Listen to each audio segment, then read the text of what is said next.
Hello friends, it's Laura from CoolMomAndCollected.com.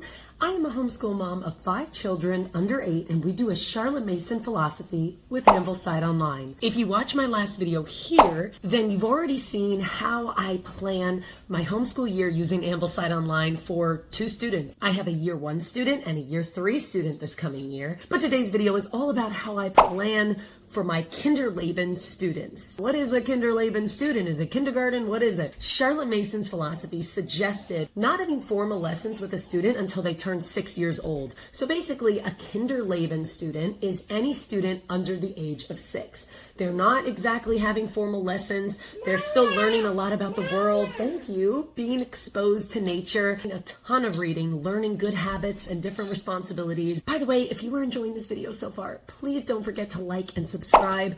I would love to have you guys a part of my homeschool journey, and I appreciate every comment and person watching, so thank you. Now, I have to admit, I am in my 3rd year of homeschooling this coming year, which is very exciting, but my first 2 years, I put so much into my year 1 student, but I didn't exactly have a focused structure for them, which is really my intention this year, and I'm very excited to share how I plan to do that as we do Kinderleben. The first thing that I do, surprise, surprise, is I go to amblesideonline.org. Click on year 0. If year 1 starts formal lessons with a 6-year-old, year 0 is anything below. Ambleside Online even states year 0 is not a formal Ambleside Online year. It refers to all the years before formal academics begin in year 1, which is typically on or after your child is 6. We focus on helping the child discover his own world through his own exploration with lots of outdoor time, real tasks around the house. We might introduce gentle academics through play, such as playing with objects to introduce math, or playing with letters to introduce beginning reading. I wanted to read that just to give you guys a taste of really what we're expecting to do with our Kinderleben students throughout the year. Click on the Ambleside Year book list. And guys, I printed this out. I think I'm gonna have maybe like a Kinderleben binder, but I really wanted to have all of the books at my disposal. Most of the books on my year 0 list, I've read that to my older child. So when you're exposing your older children to beautiful books and you're involving your Kinderleben students, your younger children, these classic books that are being encouraged are already books that are familiar to you. So do not be discouraged if you have not read these kind of quality books, and maybe you have steered more towards twaddle books. A living book is a book that really inspires with great characters and morals and plots. And a twaddle book might be like not great illustrations, nothing that really grabs at the child, but it might just be like, Sarah went to school on Wednesday. On Thursday, she ate a bagel. Like, it's nothing that's really going to inspire your children. If that is what most of your home library is made up of, it's not too late. It's not too late. No matter how late in the game you feel you are, it could be as simple as just getting these books from the library. And I will tell you that that's what I do. So I plan to get all of these books from the library. Just to give you guys an idea, the classic Winnie the Pooh by A.A. Milne, Tale of Peter Rabbit, The Tale of Flopsy Bunnies, the Beatrix Potter series basically, Blueberries for Sal, Make Way for Ducklings, One Morning in Maine. All of this recommendation is free. If there's a free version, they'll attach it. But otherwise, they'll give you usually the Amazon version, a free version, and a Kindle version. Now, the next thing I like to go to on my Ambleside Online schedule is they have year 0 activities. I just get so excited when I see this, and so excited that I print this out also. Ambleside Online provides activities according to the season.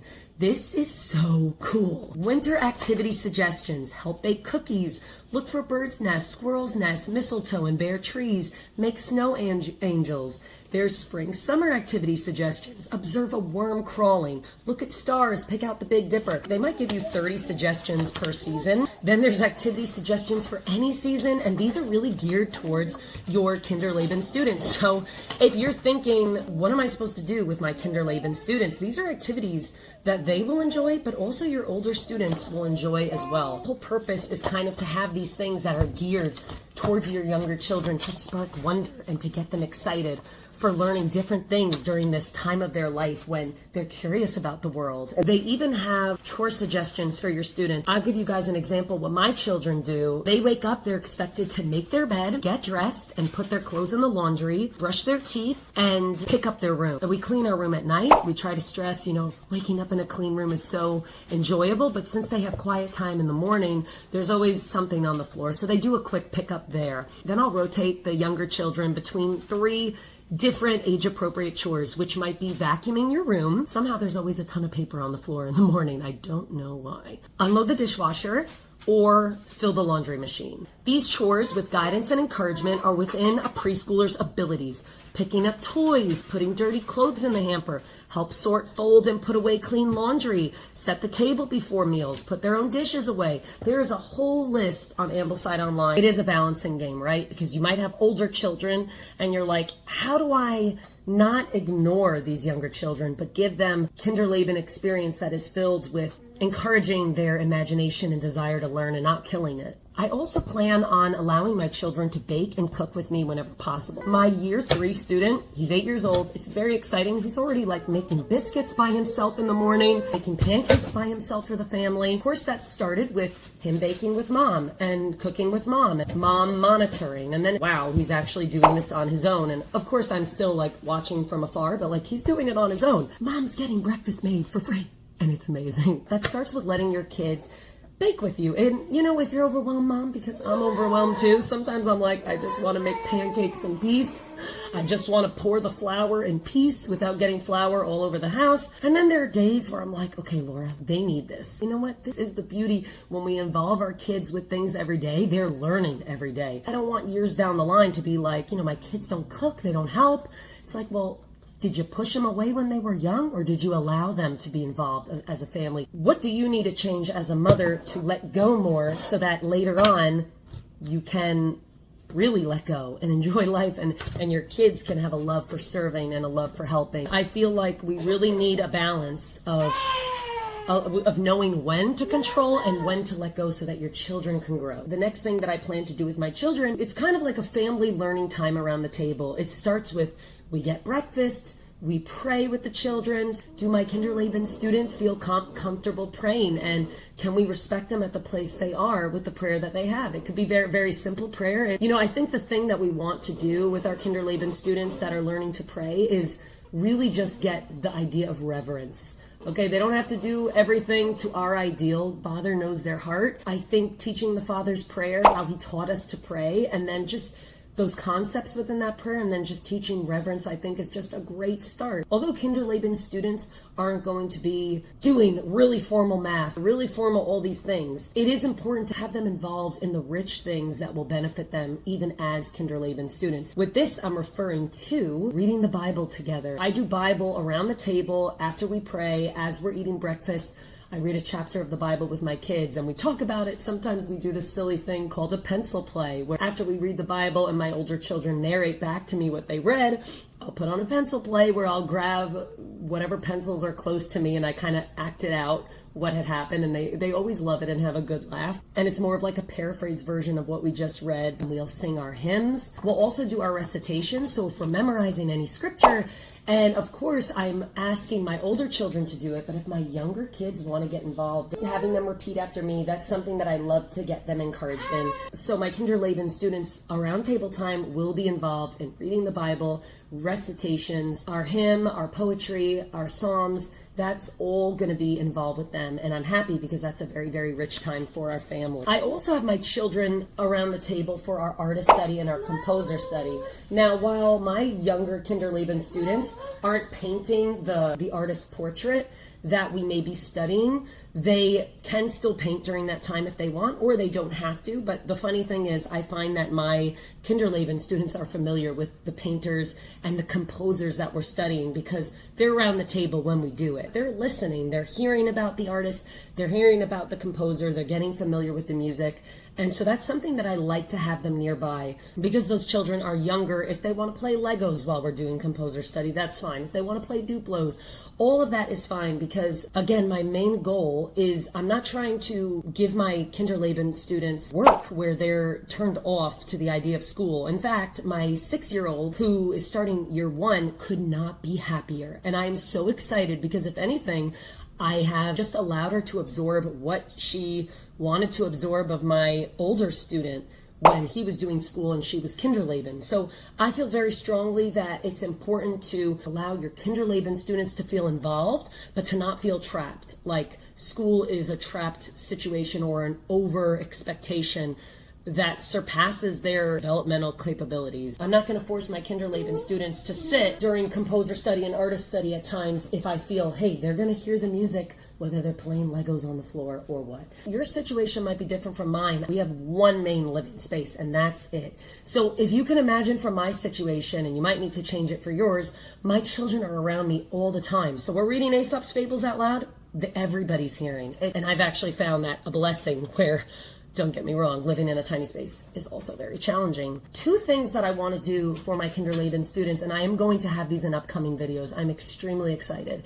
I want to make a math basket and a literacy basket. I watch these videos and I see people buying all these things and I'm like, I have this stuff around my house. So I'm really excited to encourage you guys to make your own literacy basket from things you have around the house, and I'm going to be sharing that in upcoming videos, so do not forget to subscribe. These are ways where we can start to get them exposed to non-formal lesson activities that will allow them to get ready to read. It's going to be like 15 minutes of a literacy basket, 15 minutes of a math basket, but it's going to get them familiar with things that set them up for year one. And I have very real expectations with that. I think it's more about consistency than how much you throw at them. And so I'm excited to take it slow and get them into the habit of that. The next thing that I plan on incorporating with my Kinderleben students is poetry and tea time. This isn't something that happens every day because, you know, some days, every day is different. But something that I aim to happen every day is to have, we do a lot of baking around here, so is to have a sweet treat or a hot drink and to sit around the table and read our poets together. I find poetry tea time is just such an easy thing to incorporate. I know there's a lot of moms out there with these fancy teapots, and trust me, I would love one of those. Your kids will be fine with a typical average mug, okay? We do happen to have a tea set situation that my mom bought for my daughter's birthday, which we do like to use, very, very small teacups. But truly, guys, your kids don't care about aesthetics. They really don't. We live in such like an Instagram, Pinterest world. I think that we forget the standard for us because we're so into social media is not what it is for little kids. They just want tea. They don't care if a piece of cake is on a paper plate. They don't need anything fancy. So yes, I'm all about making life beautiful. That's something I want to do more of. It's just not necessary, guys. You don't have to do that. Your child will have the most amazing life without those things. I can assure you, it's not going to be like, how was your childhood? Well, it was really great, but you know, just didn't have a lot of like beautiful plates and things like that. So I'm just going to therapy right now. It's not going to be like that. Now, I also plan to do an outside activity. So, I know it's guys, this is challenging for me, okay? I love being outside. I love the outdoors, but I myself am in a situation where I don't have a backyard. I don't have this ease, and God bless you if you do. If you have this situation where you just open the door and let your kids go outside, I want you to stop right now, and I want you to praise the Father, because let me tell you something, it is hard. Comment down below if you guys are just in a situation where you can't just walk outside. You have to literally take an elevator. You have to gather all your children. You can't leave anyone behind. It has to be such a planned thing. I want you guys to take a breath, and I want you to say, the Lord has a plan. I'm not in a situation right now where I could just open the door and be like, run outside, guys, have a Charlotte Mason life. Like, I have to do it very intentionally, and it's exhausting. If you printed out those activities that I just suggested, there is a ton for outside. Another thing that I plan to continue with my children, because we've been doing this for a very long time, is a quiet hour. If you're a large family, especially, but honestly, any family can benefit from this. I think a quiet hour is so valuable for mom. I have done this with all 5 children, where every day we have a quiet hour. It used to be nap time, but now some of my older children, and they all share a room, are a little older. So instead of forcing everyone to sleep, and the baby sleeps earlier, we don't force them to sleep. We give them a quiet hour where they're able to read, they're able to draw things that are more creative, and it's understood that this is a quiet time for yourself. They lay on their bed, or they can sit up on their bed and they can draw, or, you know, sometimes I will allow Legos or something that can be built, but that is a quiet hour. It's the reason I feel sane during the day, because that's also mom's time. I have an hour a day guaranteed where I'm able to have quiet, where I'm able to just kind of like reset myself. So I find a quiet hour really, really beautiful. If you wanted to, you could also put an audiobook on during that time, or you could play beautiful music, or things like that. But that is something that I also do. Because as I mentioned, I will be working with my older students at some times where my younger students, my Kinderleben students, will have free time. With that free time, I plan to just a bunch of beautiful recommended books from the book list with Ambleside Online.